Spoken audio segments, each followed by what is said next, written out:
everyone. Today is November 24th, 2021, and it is 8:43 a.m. And today is another day that he has me down here by the water, and this has just been like my morning routine for like the past 3 days, but I am absolutely loving it because the water is my go-to thing. Like for if I'm feeling some type of way or if I'm upset or even if I just want peace. Like my kids drive me crazy sometimes. I be needing to get away. So coming to the water is like really just like my safe haven. So it is a blessing to be here on this morning and also to be have woken up with another breath in my body to do what it is that he's calling me to do in life. So I'm super, super, super excited about today and excited about this word that I'm going to be bringing forth. And the title of today's message is The Road Less Traveled. The Road Less Traveled. And what that looks like typically is you have a road, right? So you're going on this road, and then eventually the road forks off. So you can go left or you can go right, right? So at that point, when that fork presents itself, you have to make a decision. Like, oh my gosh, am I going to go left? Am I going to go right? What am I going to do here? What am I going to do? So I would say about like maybe 2 days ago, um, I'm driving, I'm leaving my house, and I'm coming down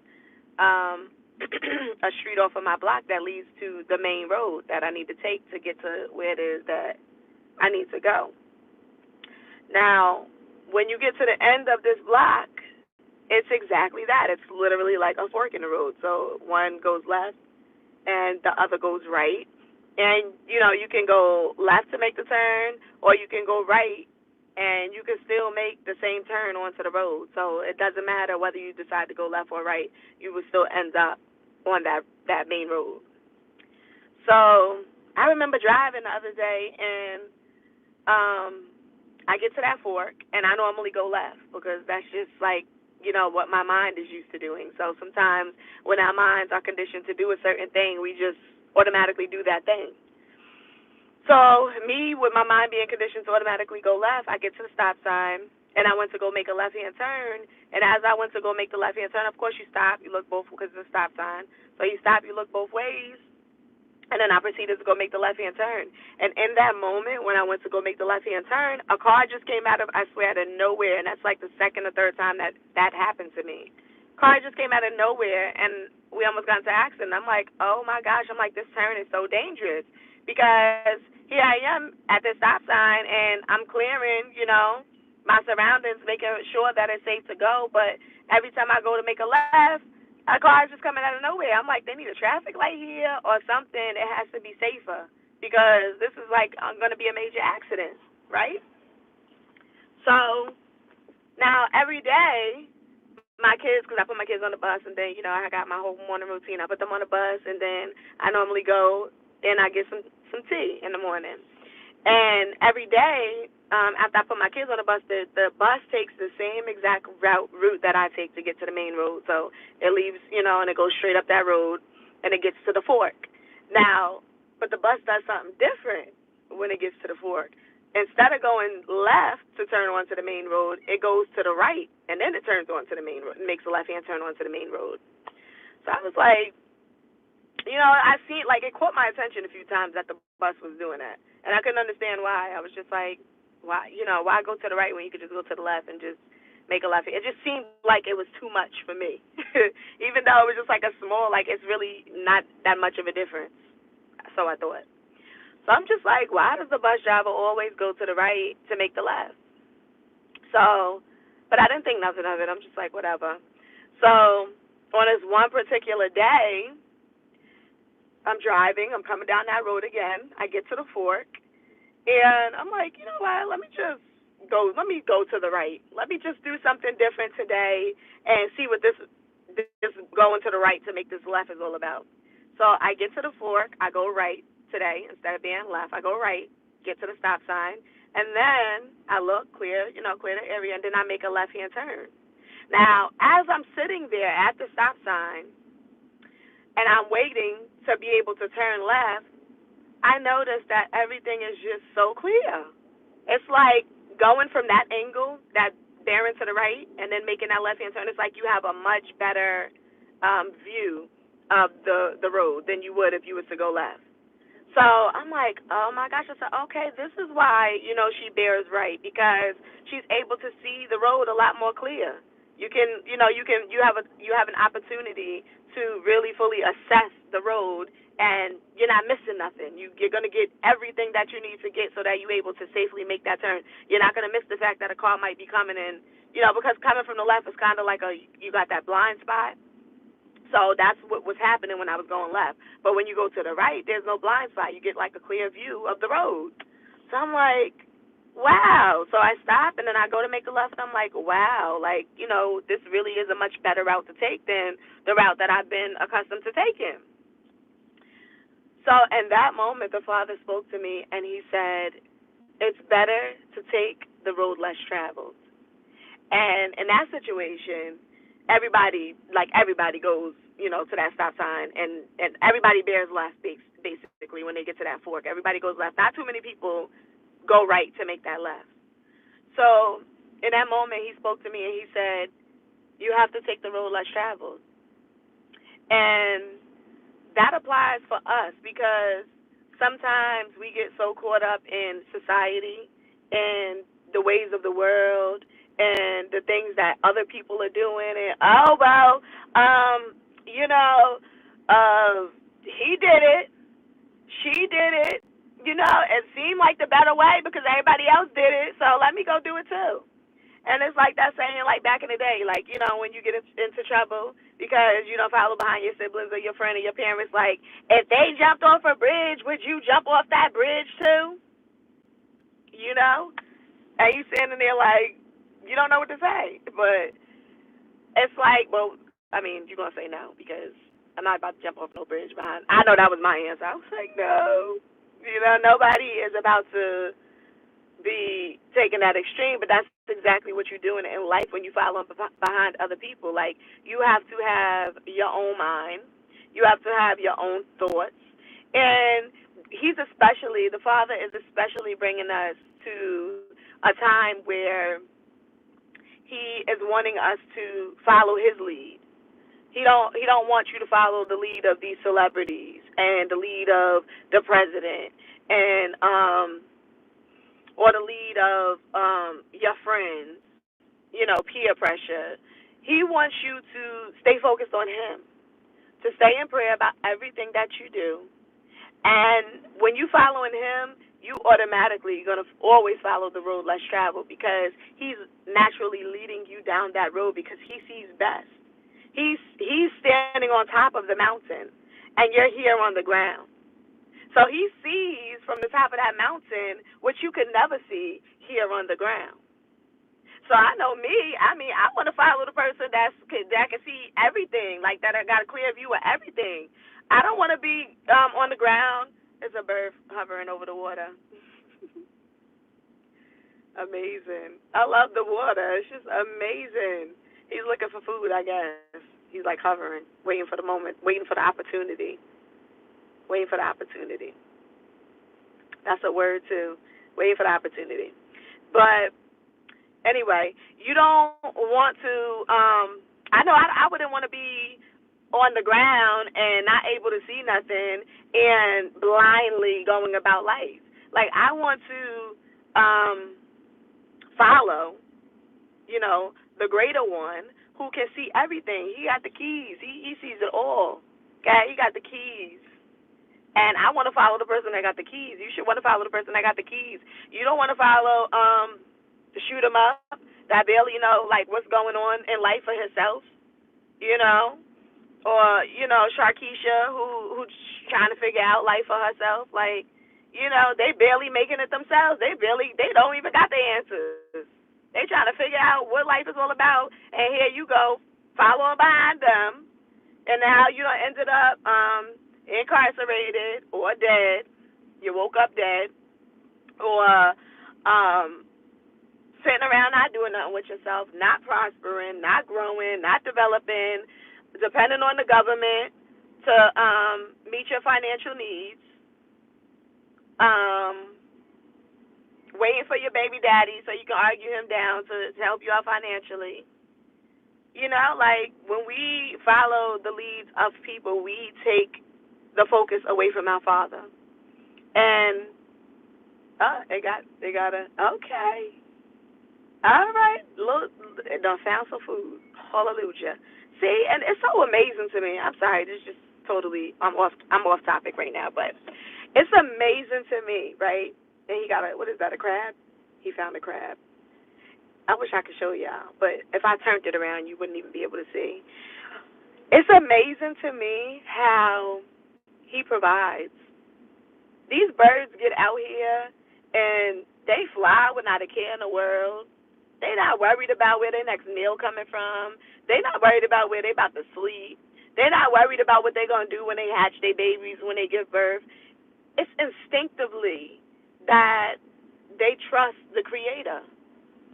They trust Him. They not worried about, oh my gosh, I gotta go find a job. I gotta pay rent. I gotta worry about this. I gotta worry about that. I gotta argue with my baby mother. Like they not worried about none of that. Like they just out here in these streets living. They out here living and they know that they can come to this ocean and they can hover over this ocean and they can search out their food and it's free. They dive into the ocean, they get their food for free, and they eat it and it's good. And they have no worries. Why do we have so much worries in this life? Why do we take on so much burdens in this life of trying to figure everything out, trying to take our own way, trying to follow our own paths? Why? Why do we worry about these materialistic things that 9 times out of 10 when you get it's still not going to matter how you feel internally because materialism can never replace how you feel about yourself, how you feel about your circumstances. It cannot. I mean, maybe for a moment it'll bring you joy to have wealth. Maybe for a moment it'll bring you happiness to be able to do the things that you can do, that you want to do in life without a struggle. But that's only for a moment because when all of those immediate needs are met and you have everything you want and you done been everywhere that you wanted to go and you look around and open your eyes and there's not a soul who loves you standing around you, or you don't have no kids, no offspring, you don't have nobody to go about life with your spouse. What does all that mean? What does all of those things mean?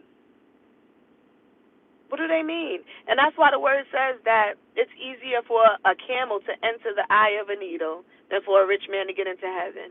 Because a rich one harbors all of this materialistic stuff inside and is not focused on anything else other than that. And sometimes they hold on to that materialism with all their might, with all their soul, with all their strength, but yet inside they're miserable. Yet inside they're depressed. They're lonely. They're having feelings of wanting to commit suicide. And it's because they're missing the biggest picture of fulfillment, which is the Father.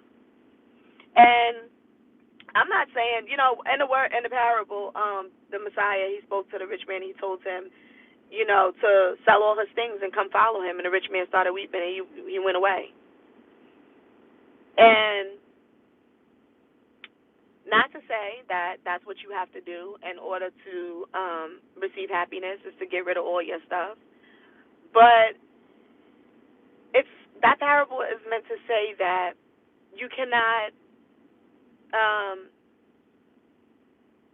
love those things above the heavenly realm and accept a joyful life. It's just not possible. It's not possible. You're gonna hate one and love the other, or you're gonna love one and hate the other. Like that's just the rules of the world. That's just the laws of attraction.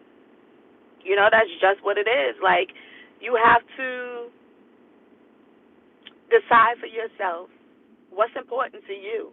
And that's really where your source of happiness comes from, when you make that decision of what's important for me. What's important for me? Okay, it may be important for me to be financially stable, and it may be important for me to be able to do things without having to worry about struggling, without having to put a price tag behind it. Where you can just walk into the store and purchase something and you don't got to worry about, if it's $2 or $4. Like you can just buy it knowing that you have that financial stability to be able to do so. And there's nothing wrong with that. The problem comes in where you're selfish and you're harboring and you're hoarding all of this money. Like, if you got, I'm gonna throw just a number out there, $10 million. If you are in a financially stable situation, you're able that, in your bank account, you're able to open up your app on your phone, look at your bank account, and see $10 million in your account. Why are you holding that all for yourself? Why are you not being a blessing on to someone else? And I don't mean a blessing in the sense that let me go run and donate to a charity because it's a tax write-off, or let me go and donate 1,000 turkeys for Thanksgiving because it's a tax write-off, or let me go and I don't know. Help out an organization of some sort because it's a tax write-off. He tests the hearts of man. He wants to know, are you doing this because it's a tax write-off? Or are you doing this because it's within your heart?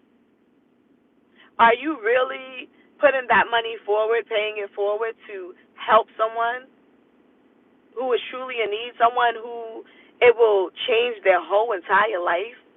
A struggling mother. Why you got to run to an organization and donate all of this money into an organization where you don't know where this money going? They take your money, and 9 times out of 10, the president of the organization is living like a fat cat. He got, he got all of this good money coming in from all of these, millionaire, billionaire donations. He probably on his yacht somewhere. And guess what? The people of that organization is still struggling. Mothers are still trying to figure out how I'm gonna get through school and take care of these kids.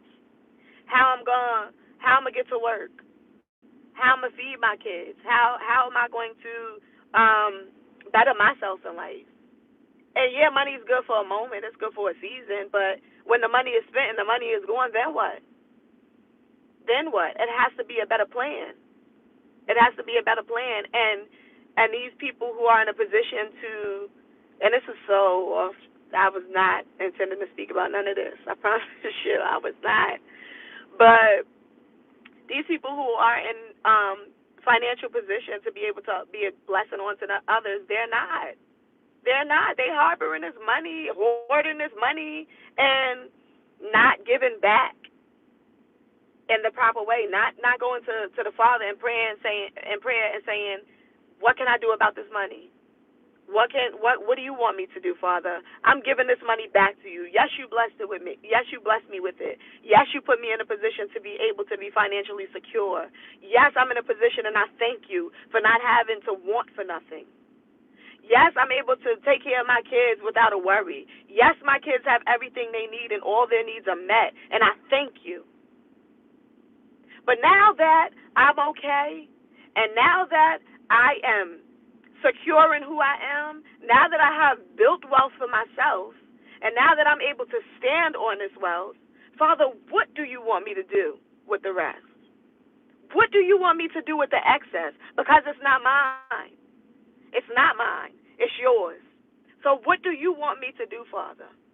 How do you want me to spend this? Who do you want me to give this to? And it's been times that I've been in my car and I could have like the last bit of money in my pocket, like the very last bit.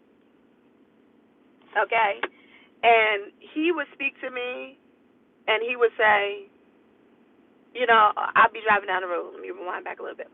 I'll be driving down the road and I just see a random person, and out of nowhere he'll just speak to me and say, give that to that person. Give it to that person. Or I could see somebody on social media who might be struggling, and he might speak to me and say, I want you to donate to that person. You never know why it is that he is calling you to do the things that you do. And you don't do it for the glorification of the world to see. Because what you do in secret, he's going to reward. Let's try that again. What you do in secret, he is going to reward you outwardly.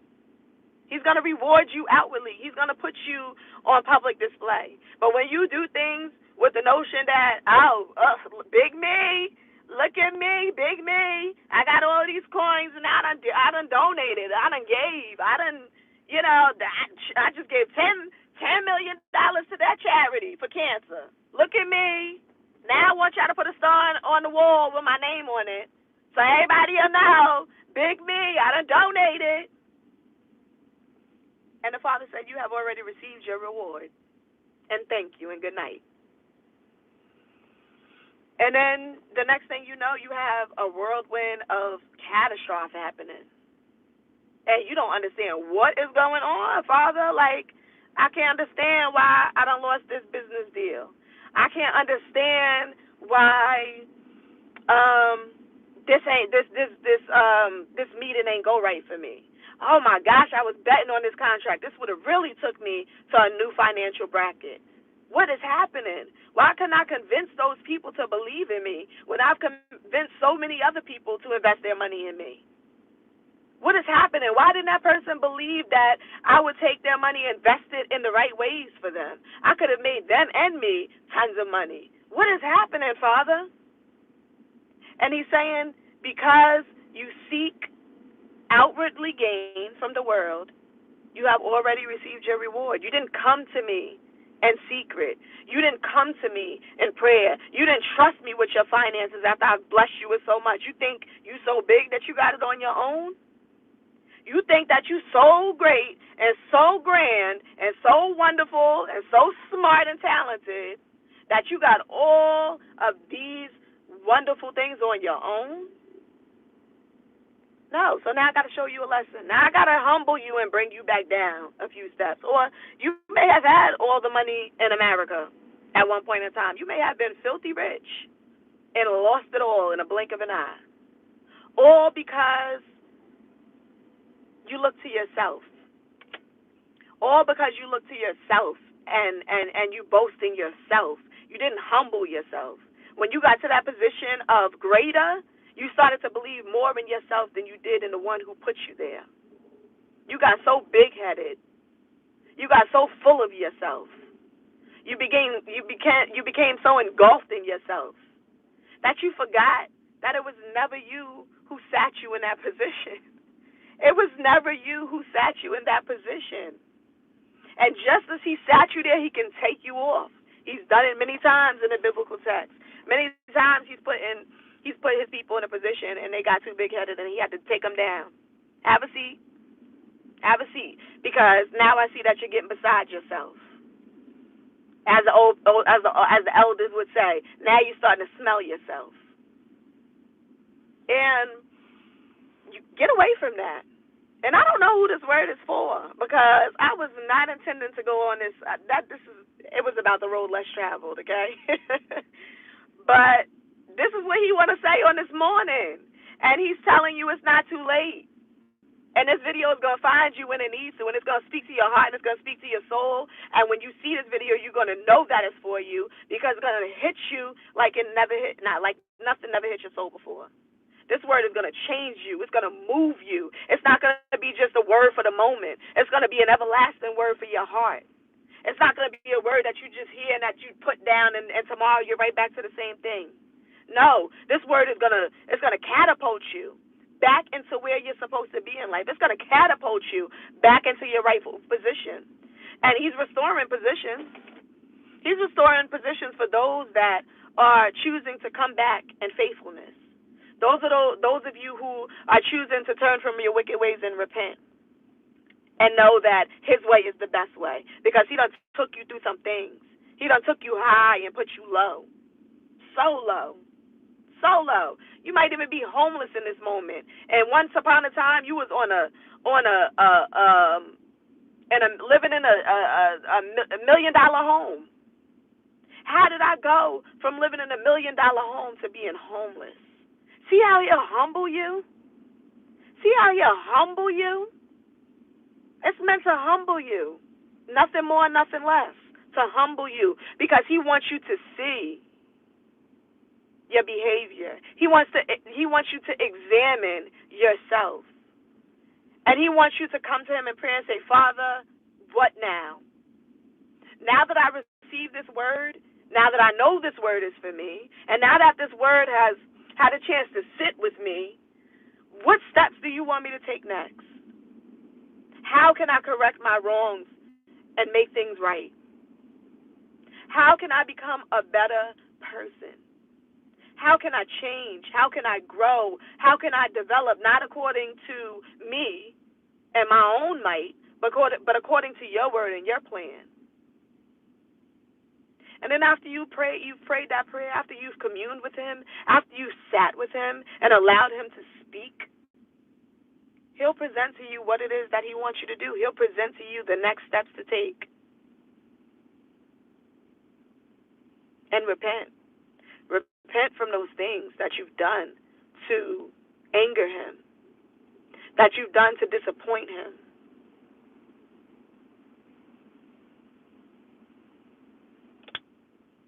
There's a road. There's a road, and that road is less traveled. And we must follow the good thing that he has. We must follow him. We must ensure to take this road less traveled. In everything that we do, we must take that road less traveled. In everything we do, in everything we do, in everything we do, take that road less traveled. You might have even been put in a position of having to sit in jail. And once upon a time, you was raking the money in. It was not a care in the world. You had all the girls you wanted, or all the men you wanted, for the females. Everything was great. You was going on shopping sprees. You was splurging. You tricking. You know, life was grand. And due to your disobedience and your refusal to follow him, and because you became so big-headed, he sat you down and put you in an uncomfortable position to change.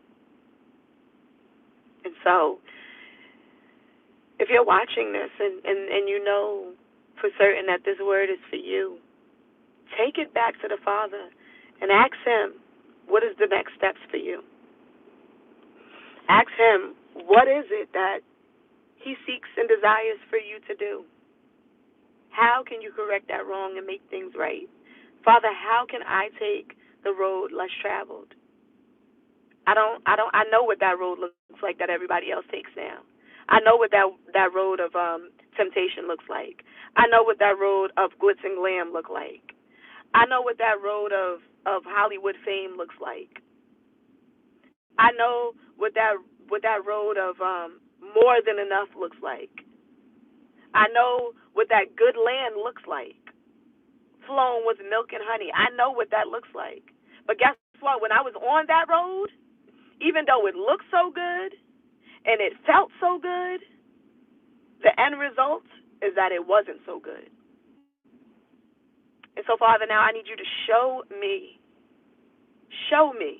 what this road of less traveled looks like. That's the road I want to be on. That's the road I want to take. That road that's not all jazzed up, that don't got all the lights and the billboards and the people screaming my name. That road that doesn't bring me instant gratification, instant glorification. That road where everybody isn't praising me. That road where I don't see everyone around me indulging in the cares of themselves. I don't want to be on that road because I know what that road looks like. That road of sorrow and misery, shame, defeat, helplessness, hopelessness, feelings of wanting to commit suicide, overwhelming agony within my spirit. I know what that road looks like, and I don't want that no more. So, Father, bring me to this road less traveled by, because that's the good road. That's the road of peace, the road of salvation, the road of mercy, the road of increase, the road of abundance, of prosperity, of change, new character, new beginnings. You want to be on that road. So,